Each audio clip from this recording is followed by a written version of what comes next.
Hi everyone, Meher Aunty here. I'm here to discuss the elite men's playbook which is used to vilify and break women, especially here in Lahore. While the elite and upper middle classes may not honor kill because it is far too awkward for their drawing rooms, honor torture is real and practiced widely. It is quiet, polite, English-speaking brutality. It disciplines women without ever raising a hand. It teaches us to shrink long before any man enters the picture. Patriarchy is not static. It adapts, it evolves. It finds new ways to let abuse survive respectably. An earlier generation of women endured beatings. Everyone turned a blind eye. That intimate partner violence still exists. But now there are laws, courts, helplines, outrage cycles. So patriarchy rebranded. It moved underground. It replaced bruises with psychological warfare. Now shame is the weapon, not fists. A woman only gets protection when she is the perfect victim, silent, compliant, enduring. Emotional abuse is only treated as abuse when it looks violent. When a man is screaming, swearing, throwing things, when he's the only storm in the room, people understand that. People recognize it. But the minute a woman reacts in the same tone, the narrative flips. She becomes the problem. She's labeled aggressive, dramatic, crazy. This is the beginning of reactive abuse.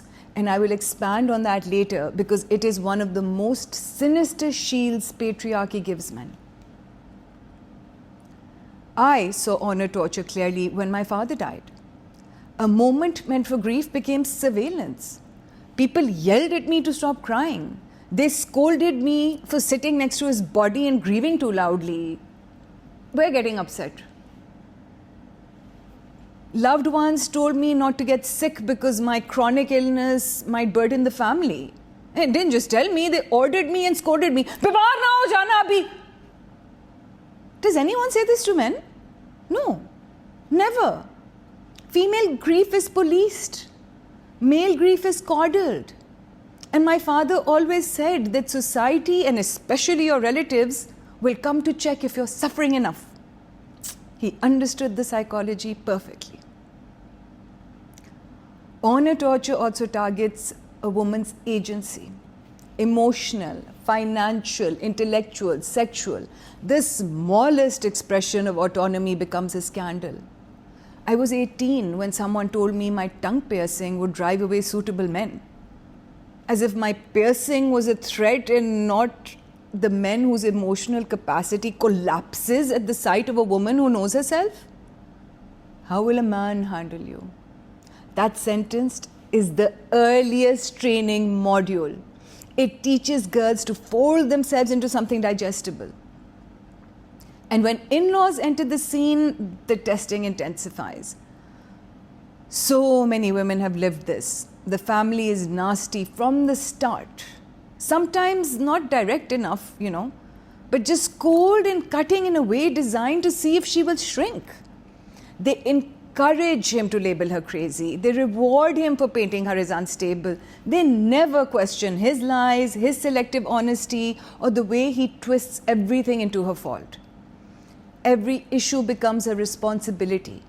Every conflict becomes her job to fix. The burden is always on the woman to handle the man, while society keeps insisting she's the one who needs handling. This narrative starts early. It keeps women small, so men never have to grow. Sexual agency becomes another battlefield. A woman is allowed desire only if it flatters the man. The minute she sets boundaries, she's demanding. The minute she refuses something degrading, she's cold. The minute she speaks out about sexual harm, she's dramatic. Men weaponize shame. Families reinforce it. Women learn silence because silence keeps the system smooth. And if the male partner is into BDSM, honor torture takes a new shape. Women are pressured into pleasing him regardless of what they actually want. They are told this is intimacy, this is modern, this is liberation. I mean, once upon a time we made girls read Bahishti Zevar. Now we may as well hand them 50 Shades of Grey so they can memorize the choreography of submission. You see, the script changes, the logic does not. Teach the woman to comply. Teach the man to expect it. Honor torture simply updates its costume to match the era. This entire theory of honor torture is my own, perhaps unhinged analysis built over more than 20 years of applying critical thinking and feminist theory to my own life and the lives of countless women. And it includes the experiences we've had with feminists and human rights activists. I am the daughter of one. Because in a culture where honor killings were rampant, honor torture is a quiet upgrade. It is a version no one talks about unless they are discussing the poor. The elite practice it with English vocabulary, therapy words, NGO badges, and a deep investment in pretending their violence is culture. This is the soil the playbook grows in. Women are conditioned to doubt themselves long before any man begins the cycle. By the time he love bombs, gaslights, withdraws, rewrites the story, or calls her unstable, the groundwork is complete.